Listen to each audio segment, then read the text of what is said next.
नमस्कार विद्यार्थी भाइ बहिनीहरू, म तपाईँहरूमाझ तपाईँहरूकै कक्षा 12 को ऐच्छिक नेपाली अन्तर्गत रहेको नमुना प्रश्नपत्रको समूह ग मा रहेको सप्रसङ्ग व्याख्याको नमुना लिएर उपस्थित भएको छु। विद्यार्थी भाइ बहिनीहरू, तपाईँहरूमाझ समूह ग मा 3वटा प्रश्न रहेका छन् सप्रसङ्ग व्याख्याका लागि र 2वटा प्रश्नको उत्तर दिनुपर्ने छ, जसमा 5-5 नम्बरको अङ्क प्रदान गरिएको छ। 2वटा सप्रसङ्ग व्याख्या गर्नुपर्ने भएकाले सप्रसङ्ग व्याख्याको नमुना प्रस्तुत गर्न गइरहेको छु। प्रस्तुत प्रश्नखण्डमा रहेका प्रश्नहरूमध्ये प्रश्न नम्बर क मा जनघोष कविताको कविता अंश प्रस्तुत गरिएको छ, जसमा कविता अंशको रूपमा आगो आज उठिसक्यो झुपडीमा बन्दै गई उन्मना हाम्रो के अब झुक्न सक्छ र यहाँ विज्ञानवादीपना उड्दैछन् हँसिया हलो र खुकुरी खुर्पी खुडा बन्चरा उड्दैछन् नवचेतना सजग भई आत्मा भएका दरा भन्ने कविता अंश प्रस्तुत गरिएको छ र यसको सप्रसङ्ग व्याख्या गर्नुपर्नेछ। विद्यार्थी भाइ बहिनीहरू, सप्रसङ्ग व्याख्या भन्ने बित्तिकै हामीले कविताको प्रसङ्ग उल्लेख गर्छौँ, कुन प्रसङ्गमा कविता अंश प्रस्तुत भएको भन्ने कुरा पनि स्पष्ट पार्छौँ। यसको उत्तर लेख्ने नमुना म प्रस्तुत गर्न गइरहेको छु। ध्यान दिएर सुन्नुहोला र उत्तर लेख्ने प्रयास गर्नुहोला। यसका लागि उत्तर यस प्रकार लेख्न सक्नुहुनेछ। प्रस्तुत कविता अंश क्रान्तिकारी प्रगतिवादी कवि युद्धप्रसाद मिश्रद्वारा लिखित जनघोष शीर्षक कविताबाट उद्धृत गरिएको हो। युद्धप्रसाद मिश्र स्वच्छन्दतावादी प्रगतिवादी कविता लेख्ने कवि हुन्। उनले यस कवितामा समाजमा व्याप्त व्यथितिलाई क्रान्तिका माध्यमबाट समाप्त गर्नुपर्ने क्रान्तिकारी विचार प्रकट गरेका छन्। समाजमा विद्यमान शोषण र दमनका विरुद्ध क्रान्तिको स्वर सुसेल्ने मिश्रले समाजमा विद्यमान अव्यवस्थाका विरुद्ध सङ्गठित भई लाग्नुपर्ने सकारात्मक सन्देश प्रवाह गरेका छन्। जनताहरू लामो समयसम्म अमानवीय अत्याचार सहेर बसेका थिए, तर अब उनीहरू आफूमाथि भएको अत्याचार सहने परिस्थितिमा छैनन्। आफूमाथि भएको अत्याचारका विरुद्ध रगत नै बगाएर भए पनि बदला लिने विचार जनतामा आएकोले अब अन्याय लामो समयसम्म टिक्न सक्दैन भन्दै गरिबका झुपडीहरूमा समेत क्रान्तिको आगो सल्किएकाले उनीहरू आफ्ना श्रम गर्ने साधन नै बोकेर क्रान्तिका बाटामा अग्रसर भएका छन् भन्ने बाहिरी रूपमा मात्र नभई आत्मिक रूपमा समेत शक्तिशाली बनेर क्रान्तिका मार्गमा लागेका भन्दै जनताको आक्रोशका अगाडि सबै विचारहरू कमजोर बन्ने आशय पनि कवितामा प्रकट भएको छ। आफूलाई शहीद बनाएरै भए पनि समाजमा व्याप्त अन्यायका विरुद्ध आवाज उठाउने दृष्टिकोण जनतामा आएकोले उनीहरू कसैको शरणमा नपरी आफ्नो अधिकारका लागि लडिरहने मुख्य विचार कविता अंशमा प्रस्तुत गरिएको छ। समाजमा परम्परादेखि जरा गाडेर बसेका शोषण, दमन, अन्याय, अत्याचार, थिचोमिचो, अव्यवस्था जस्ता नकारात्मक प्रवृत्तिको अन्त्यका लागि जनताहरू सधैँ सङ्घर्ष गर्न तयार भइरहेका छन्। प्रत्येक झुपडीमा शोषणबाट उन्मुक्त हुने क्रान्तिको आगो सल्किएको छ। अन्याय र अत्याचारलाई परास्त पार्ने क्रान्तिकारी दृष्टिकोण सर्वत्र मौलाइरहेको छ भन्दै कविले विचारको प्रेरणाबाट जागेका उन्मुक्त जनताहरूको चेतना कुनै आध्यात्मवादी चिन्तनभन्दा कमजोर नभएको कुरा व्यक्त गरेका छन्। आफूमाथि भएको शोषणको बदला लिने प्रतिशोधी भावनालाई अध्यात्मवादले समेत तिरोहण गर्न सक्दैन। जनतामा उम्लिएको रगत बदला बिना रोकिन सक्दैन। आफूमाथि शोषण गर्ने शोषकहरूलाई परास्त नगरेसम्म जनतामा उम्लिएको रगतले शान्ति पाउने छैन भन्ने कुरालाई कविता अंशमा प्रस्तुत गरेका छन्।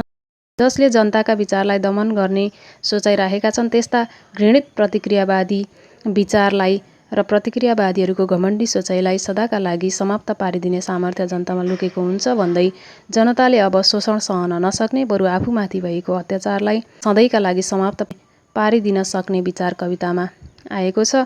धरतीमा सुख शान्ति ल्याएर नयाँ किरणले भरिदिने चाहनाका साथ जनताहरू क्रान्तिमा होमिएका छन्। जनताहरूले अब हामी अन्धविश्वासी तथा पुरातनपन्थी विचारका पक्षधर होइनौँ, बरु विज्ञान र प्रविधिका समर्थक हौँ।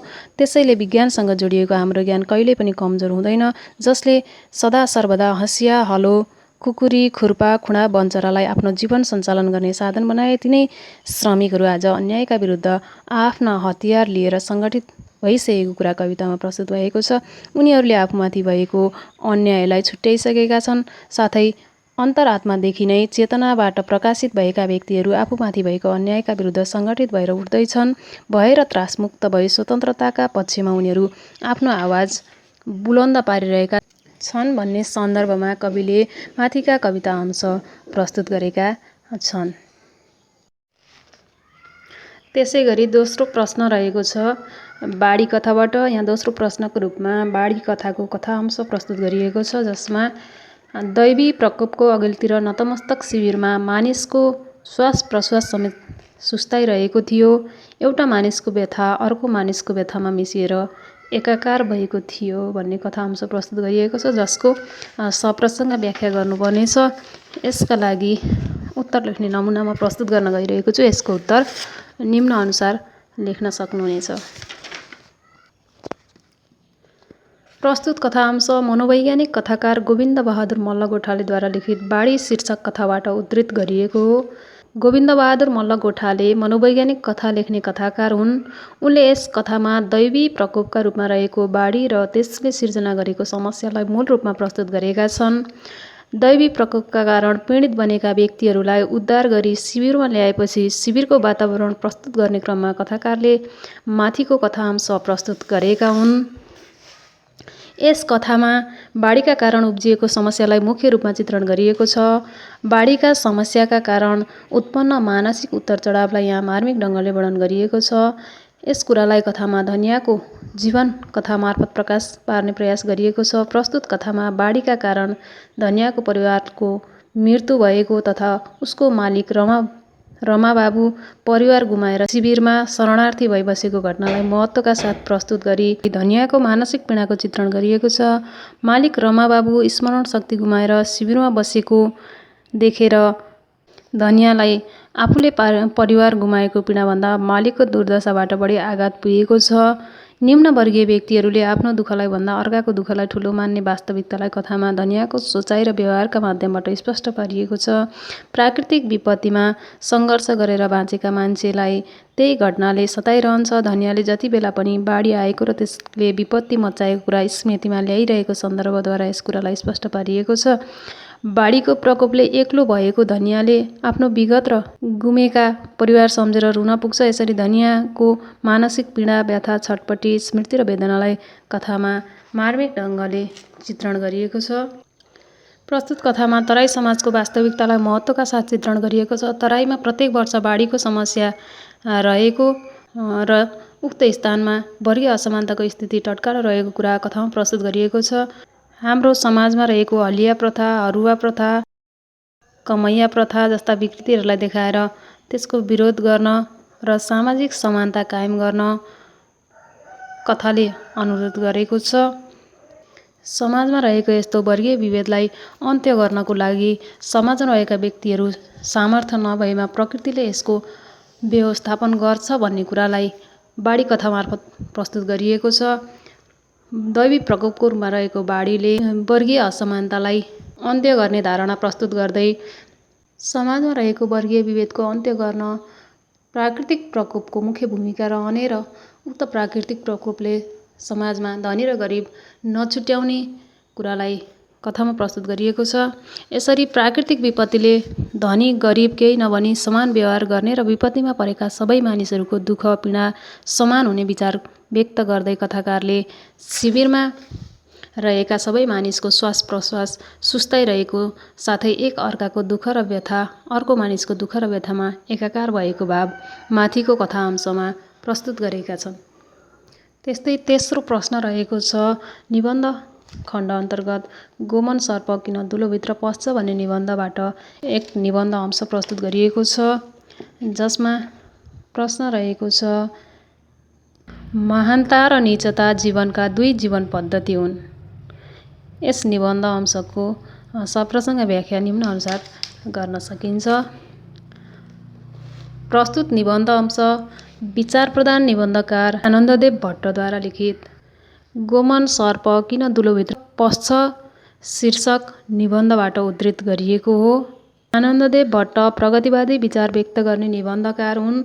उनले यस निबन्धमा गोमन सर्प र यससँग सम्बन्धित दृष्टिकोण तथा गोमन सर्पका माध्यमद्वारा नेपाली समाजमा विद्यमान शोषण, अन्याय, अत्याचार तथा मानवीय स्वभाव र प्रवृत्तिलाई प्रस्ट्याउने काम गरेका छन्। मानवीय स्वभावलाई प्रस्ट्याउने क्रममा नै मानवका स्वभावहरू दुई प्रकारका हुन्छन् भन्ने सन्दर्भमा निबन्धकारले उक्त निबन्ध अंश प्रस्तुत गरेका हुन्। प्रस्तुत निबन्धमा नेपाली समाजमा विद्यमान शोषण, दमन, अन्याय र अत्याचार तथा मानवीय स्वभाव र प्रवृत्तिलाई देखाइएको छ र त्यस्ता गतिविधिको विरोध गरिएको छ। यस कुरालाई गोमन सर्पका माध्यमद्वारा सङ्केत गरिएको छ। सर्पले कसैको हित नचाहने, सर्प स्वार्थी, शोषक र आतङ्ककारी जन्तु हो भन्दै निबन्धकारले आफूभन्दा कमजोर मुसा, भ्यागुता, माछा आदि प्राणी जगतमा आतङ्क मचाउने र यसैमा रमाउने सर्पको स्वभावलाई चित्रण गरेका छन् र यसैका माध्यमबाट मानवीय स्वभावलाई देखाएका छन्। आफूभन्दा कमजोरहरूलाई दुःख दिने र खाने गर्दा वीरताको अनुभूति गर्ने सर्प पनि विभिन्न प्रकारका भए जस्तै मानवहरू पनि यस्तै स्वभावका हुने कुरालाई निबन्धमा उद्घाटन गरिएको छ। विश्वासहीन प्राणी, जन्मजात स्वभाव अरूलाई दुःख दिने तथा डरका कारण तुलोभित्र बस्ने सर्पले आफ्ना बच्चा पनि खाने एवं विश्वास गर्नेहरूलाई समेत टोक्ने सर्प रिसाहा, अहङ्कारी एवं संहारकारी हुन्छ भन्दै आजकालका कतिपय मानिसमा यही प्रवृत्ति मौलाउँदै गएकोमा निबन्धकारले आक्रोश व्यक्त गरेका छन्।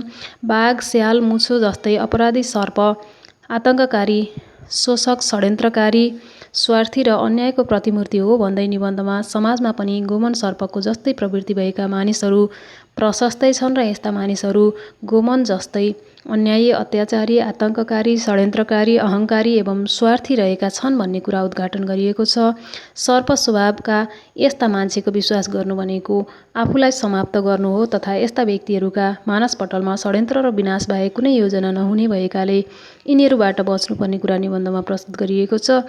निबन्धकारले यस्ता व्यक्तिहरू आफूभन्दा ठुलाका अगाडि डराएर भाग्छन् भने आफूभन्दा कमजोर व्यक्तिहरूलाई दुःख दिएर आतङ्कित बनाउँछन्, साथै यस्ता व्यक्ति कमजोरहरूको बस्तीमा राज गर्दै बसेका हुन्छन् भन्दै समाजमा यस्ता व्यक्तिलाई बहिष्कार गर्नुपर्ने धारणा व्यक्त गरेका छन्।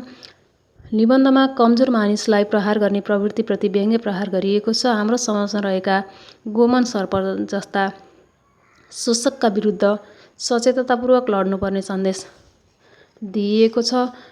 यस निबन्धले एकातिर सर्पको स्वभाव र प्रवृत्ति सम्बन्धी रहस्यलाई प्रकाश पारेको छ भने अर्कातिर गोमन सर्पका माध्यमद्वारा नेपाली समाजमा विद्यमान शोषण एवं अन्यायको डरलाग्दो चित्र एवं मानवीय स्वभावलाई प्रस्तुत गरेको छ। मानिसका जीवन पद्धति महान र नीचता गरी दुई प्रकारका हुने कुरा उल्लेख गर्दै जनता सदा महानतातिर उन्मुख भएका हुन्छन् भने तिनका शत्रु, शोषक, फटा आदि नीचतातिर उन्मुख हुन्छन् भन्दै निबन्धकारले मानवीय स्वभावका दुई पाटालाई महानता र नीचताका माध्यमबाट प्रस्ट्याउने काम माथिको निबन्ध अंशमा प्रस्तुत गरेका छन्। और नीचे जो वो सब्सक्राइब का बटन है ना, उसको हिट करो।